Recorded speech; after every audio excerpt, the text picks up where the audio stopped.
பெங்களூரு குண்டுவெடிப்பு வழக்கை சிபிஐ வசம் ஒப்படைக்க வலியுறுத்தி நெல்லையில் ஆர்ப்பாட்டம் நடைபெற்றது. கடந்த 17ஆம் தேதி பெங்களூரில் பாரதிய ஜனதா அலுவலகம் அருகே நிகழ்ந்த குண்டுவெடிப்பு தொடர்பாக நெல்லை மேலப்பாளையத்தை சேர்ந்த கிச்சான் புகாரி உள்ளிட்ட 4 பேர் கைது செய்யப்பட்டனர்.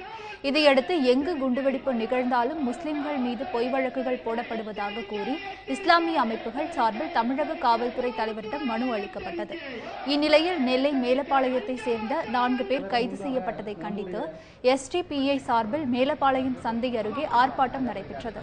அப்போது பெங்களூரு குண்டுவெடிப்பு வழக்கு விசாரணையை சிபிஐ வசம் ஒப்படைக்க வேண்டும் என எஸ்டிபிஐ மாநில தலைவர் தெஹலான் பாகவி தெரிவித்தார்.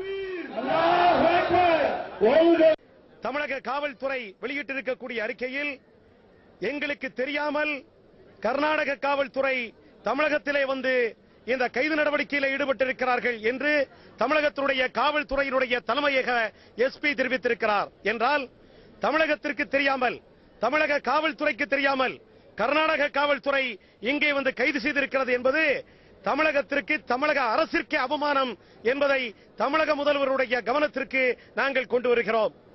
உடனடியாக பொய் வழக்கிலே கைது செய்யப்பட்டிருக்கிற கிச்சான் புகாரி அவர்களும் அவரை சார்ந்த அத்துணை இளைஞர்களும் உடனடியாக விடுதலை செய்யப்பட வேண்டும். ஆர்ப்பாட்டத்தில் பெண்கள் உட்பட ஏராளமானோர் கலந்து கொண்டு போலீசாரின் நடவடிக்கைகளை கண்டித்தனர்.